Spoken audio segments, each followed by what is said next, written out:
I stared at my phone, reading the latest family group chat message from my sister-in-law, Melissa.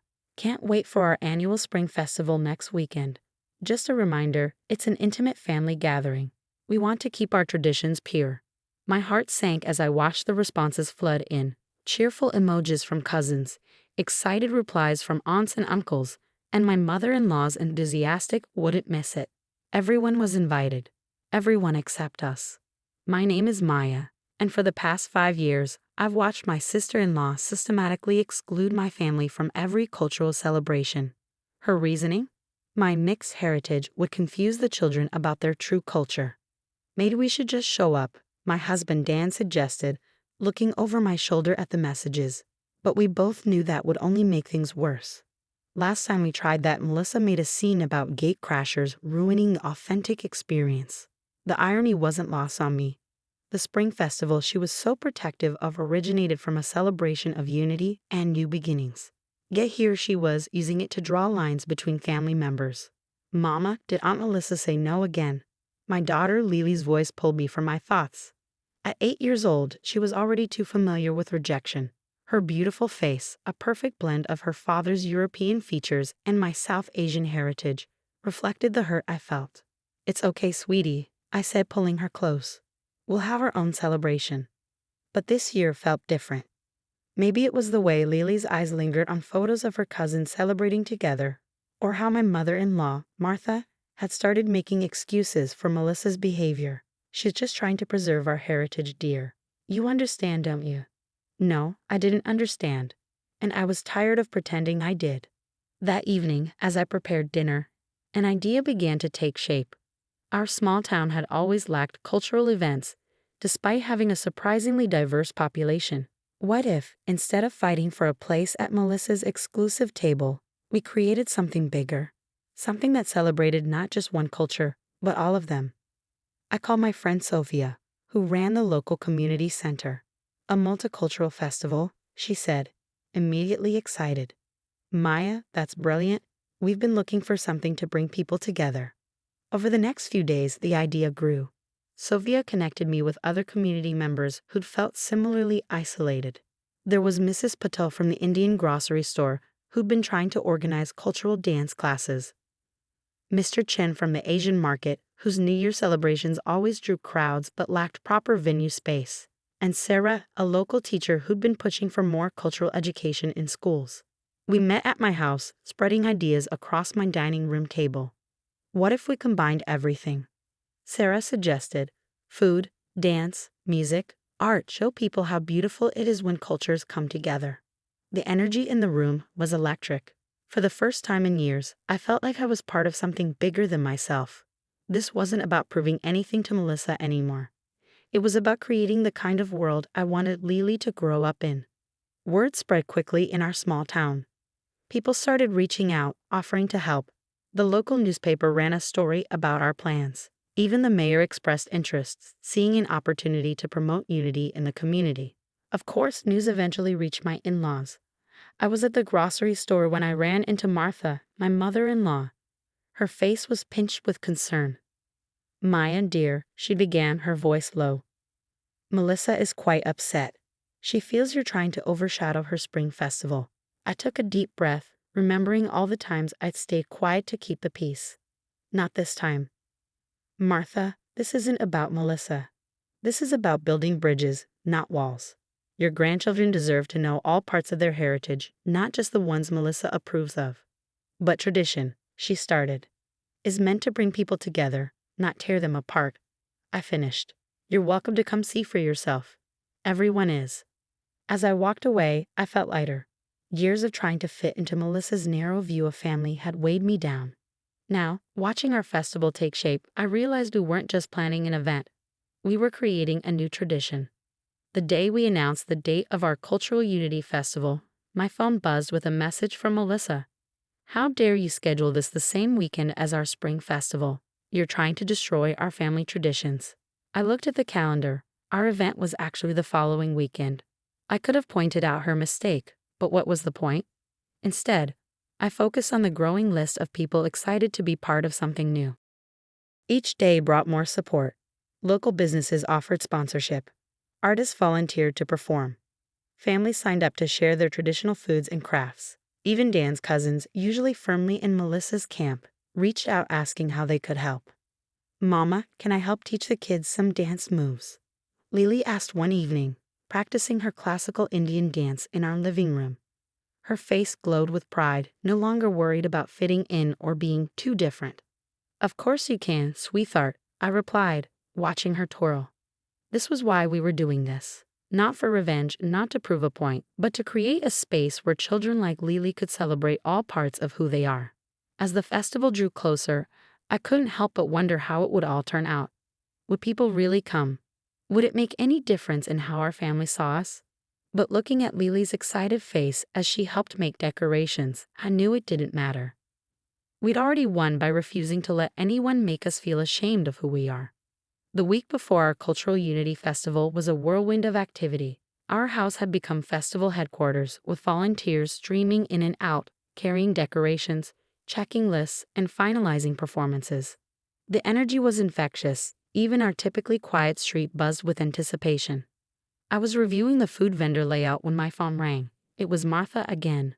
"Maya, I need to talk to you about something." Her voice sounded different, less certain than usual. "Some of the family, well, they want to come to your festival." My heart skipped a beat. "They're welcome to," I said carefully.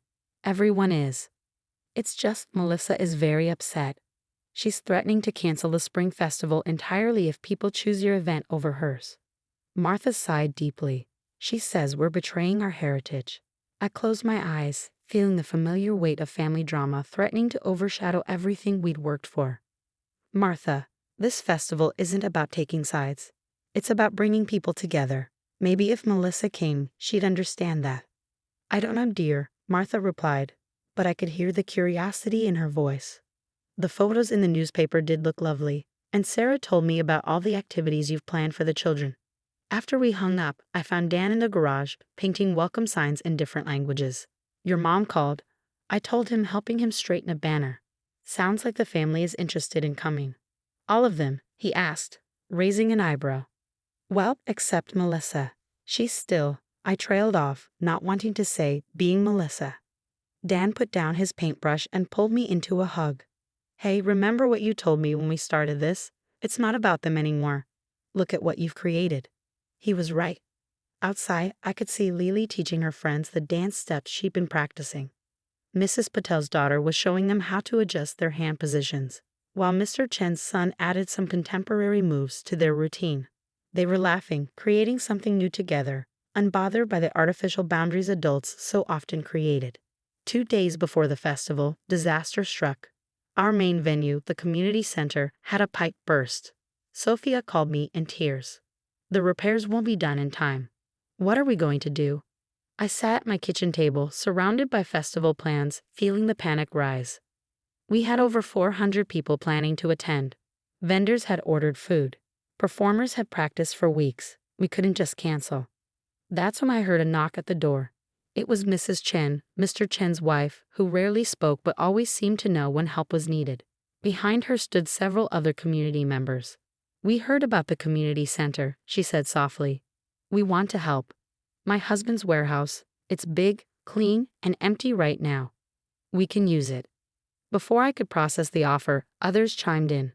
"My son's construction company can help set up temporary flooring," one woman offered. "We have industrial fans for ventilation," said another. "My catering company has spare tables and chairs," a third volunteered. Within hours, our crisis had turned into something beautiful. The warehouse transformation began immediately, with community members working together like they'd been doing it for years. Even the mayor stopped by, bringing city maintenance workers to help with the setup. That evening, exhausted but grateful, I checked my phone and found a message from my niece, Melissa's daughter. "Aunt Maya, is it okay if I still come? Mom says I can't, but Dad says he'll bring me. I really want to see Lily dance." I showed the message to Dan, who smiled. "Think this might be the beginning of a change?" "Maybe," I said, thinking of all the walls that had already come down in the past few weeks. "Or maybe it's just people finally choosing to see what was always there." The day before the festival, our transformed warehouse looked magical. Strings of lights crisscrossed the ceiling, colorful banners representing different cultures hung from the walls, and the smell of various cuisines being prepped filled the air. The performance area was set up, complete with professional sound equipment donated by a local music store. As I stood there, taking it all in, Sophia rushed over with news. Maya, you won't believe this. The registrations just hit 500. We had to start a waiting list.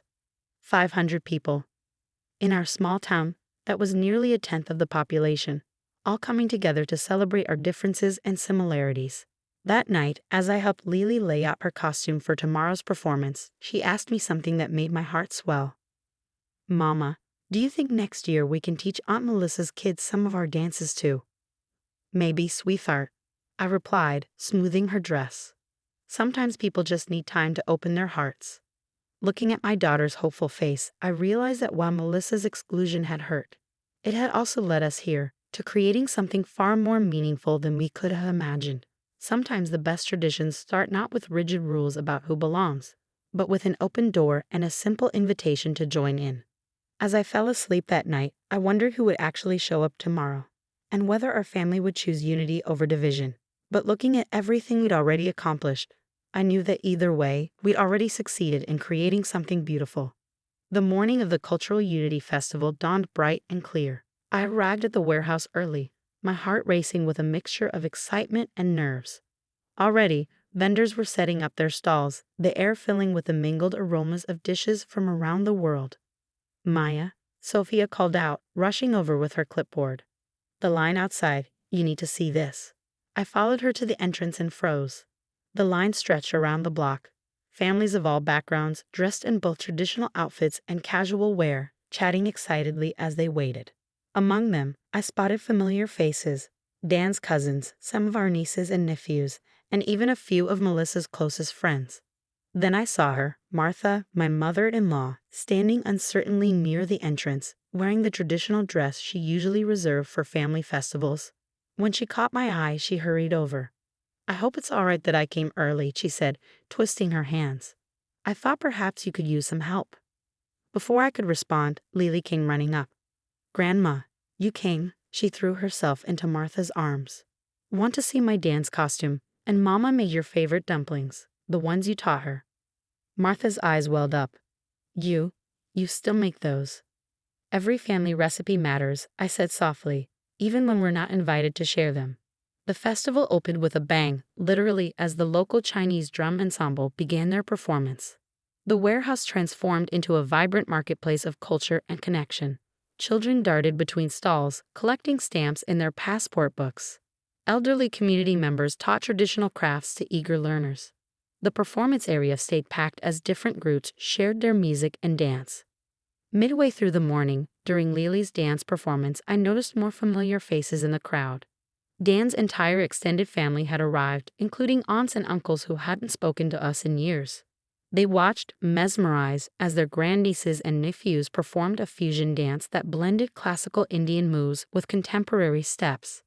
Did you teach them all this? One of Dan's aunts asked me, gesturing to the children. They taught each other, I replied. That's the beauty of it. The afternoon brought an unexpected moment.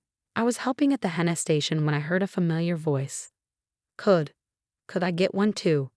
It was Melissa's daughter, Emma, with her father. She wouldn't meet my eyes, but her voice was eager. Mom doesn't know we're here, she whispered. But I saw the videos online of everyone practicing, and, of course you can, I said, patting the chair beside me. And maybe you can teach me some of your spring festival dances sometime. As I drew the henna pattern on her hand, I told her stories about her father's childhood, about the festivals I grew up with, about how traditions grow stronger when shared. Her father watched, something softening in his expression. The festival's closing ceremony was a community dinner, hundreds of people seated at long tables, sharing dishes from every culture represented. Martha sat next to me, her plate piled with a colorful mixture of foods. I've been so foolish, she said suddenly, putting down her fork. All these years, watching Melissa push you away, telling myself it was about preserving tradition. I was wrong. This, she gestured around at the laughing, chatting crowd, this is what tradition should be. Just then, my phone buzzed with a message from Melissa. Mom told me how many people came, said it was beautiful. Maybe next year we could talk about combining the spring festival with your event. I showed the message to Dan, who squeezed my hand. We both knew it wasn't a full apology, but it was a start, a crack in the wall she built.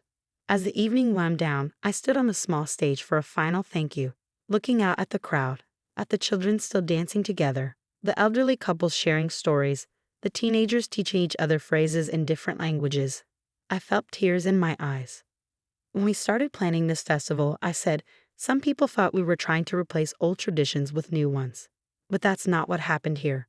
Today, we didn't erase anyone's culture. We celebrated all of them. We showed our children that there's room for everyone's stories, everyone's heritage, everyone's love. The applause that followed wasn't just for me or the festival. It was for every person who had helped create this moment, who had chosen to open their hearts to something new. Later that night, as we cleaned up, Lily tugged on my sleeve. Mama, Emma asked if I could teach her dance class at her house next week. Can I? I hugged her close, remembering the scared little girl who used to cry about being different. Of course you can, sweetheart. That's how new traditions begin. And looking around at our transformed warehouse, at the lingering evidence of a day filled with joy and connection, I knew she was right. Sometimes the best traditions aren't the ones we inherit, but the ones we create together, with open hearts and open doors.